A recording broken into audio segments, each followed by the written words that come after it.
today, it is Weed Christmas Eve. And over the past several years, the federal legalization movement for cannabis has had its fair share of hiccups.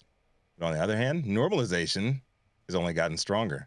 Normalization means, for better or worse, 420 is popping up in more mainstream conversations than ever before.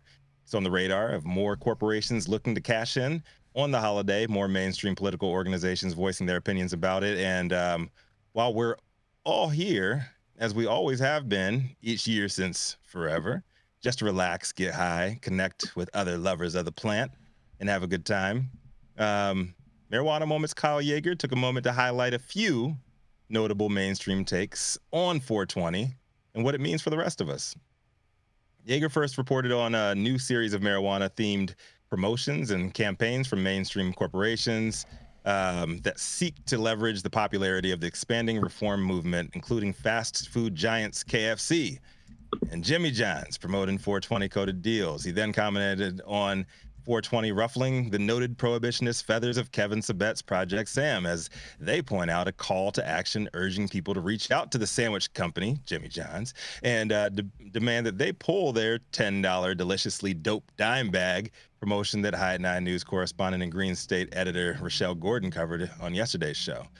Sam put out in a memo that Jimmy John's about the Jimmy John's campaign, saying that this campaign not only sends a poor message to our youth and young adults about drug use, but it also ignores the science supporting the dangers of today's high potency products. And that the promotion is a disgrace for the company. It's funny they say he calls it a disgrace for the company when Jimmy John's was actually started as a front business to launder cocaine money. But either way. On the pro-cannabis side, Yeager highlighted advocates and congressional lawmakers that have amplified their push for reform in the days leading up to 420, with calls to advance comprehensive legalization, as well as modest proposals to free up bank regulation, a la safer banking. Like ACLU welcoming cannabis reform supporters to buy branded clothing, rolling trays, matches, and more that promote an end to cannabis criminalization. The orgs teamed up with perennial advocate company Ben & Jerry's to celebrate the culture while promoting reform again this 420. Together, the ACLU and Ben & Jerry's is using the holiday to encourage fans to pressure their state governments to provide clemency for people who have been criminalized over the plant. Then there's fried chicken behemoth KFC, which is launching on the commercial side, which is launching a pop-up show in LA tomorrow, where adults are invited to try the restaurant's newly released line of quote unquote saucy nuggets and buy limited edition merchandise centered around the product. Yeager says that neither the nuggets nor the sauce will be infused with THC. So I don't know why just adults need to be there, but the event gives a not so subtly nod to the munchies cannabis consumers might experience on the holiday. Meanwhile, rival artery clogger Popeye's Chicken is offering a 420 chicken sandwich deal and a dedicated Munchies menu at participating U.S. restaurants. Rockstar Games, for the first time ever, is offering in-game deals for 420-themed bonuses for Grand Theft Auto players online, and the list goes on. They list a slew of these companies that are doing things specifically for 420, whether it's the first time or perennially. Make sure you guys check out the full list at high9news.com. I know plenty of folks aren't fans of the commercialization of cannabis, but you can't push for legalization without capitalism doing its thing too.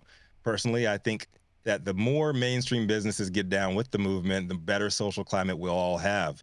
And since the majority of us chose to scream louder about legalization instead of decriminalization, kind of is what it is at this point.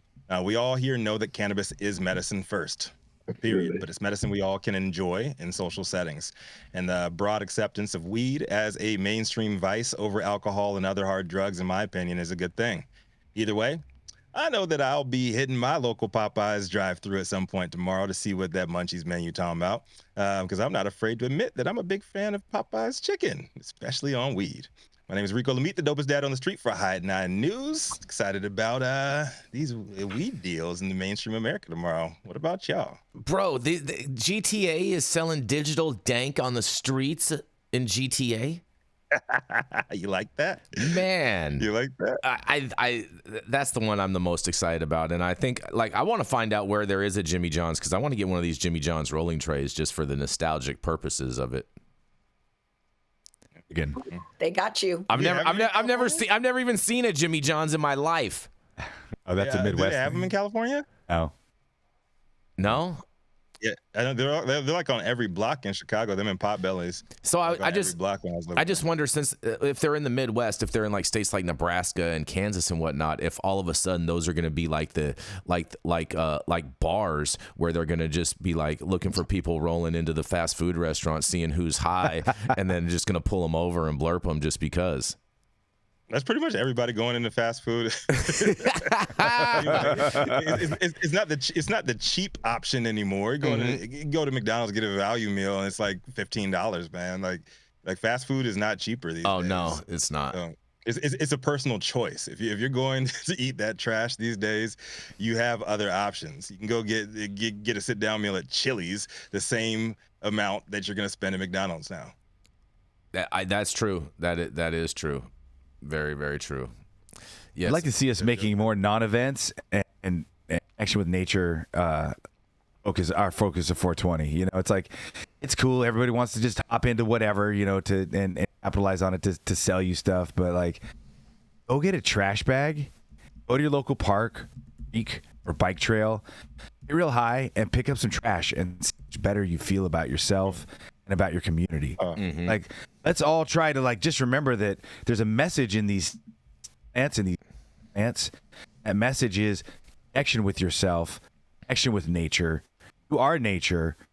Like, let's get past the deal weed, and get back into something real. Like, phone down, talk to a friend, listen to a bird, get you some analog reality. Oh, Rochelle had some birds in her story yesterday. Right. You beat me to it. Yeah, she had the chirping. It was at the little Cinderella theme. Yesterday, Rochelle was getting her Snow White on, had birds chirping in the background. Yeah, exactly. And I was wondering where you're going with that trash bag comment. I'm glad it was something positive. One of my favorite things to do is to get high and pick up trash. It feels great. It makes your environment look great. And the more that you start picking up trash, people see you picking up trash, they see you feeling stoked about it, or somebody else might pick up trash or might not throw something out their window. And I remember there was such emphasis on leave no trace and leave it better than you left it as I was a Boy Scout. Yep. 70s. I remember that. Yeah, was that the camp doctrine or something? Yeah, and through Burning Man, one of Burning Man's biggest principles is leave no trace, and it feels like we've been since the 90s. We've been on this downhill slide where everybody is emulating the gathering of the Juggalos instead of Burning Man, and it's just throw your trash everywhere. Yep. Now, there's actually even a better way to solve this, which is all these huge companies that make packaging, if they were just to transfer over and make plant-based cellulose packaging, compostable silverware, and different things that just composted down, and you'd still be a bit of an asshole, but you could throw your trash out the window, and at least then it would not leach these synthetic sex hormones into our water and our soil. It wouldn't be upping the rates of cancer and tumors. It would just break down into normal plant-based stuff. And I'd like to give Paul Stamets shout out. Paul Stamets has actually made a cardboard box called the Life Box. He's trying to get Amazon to adopt it for all of their use.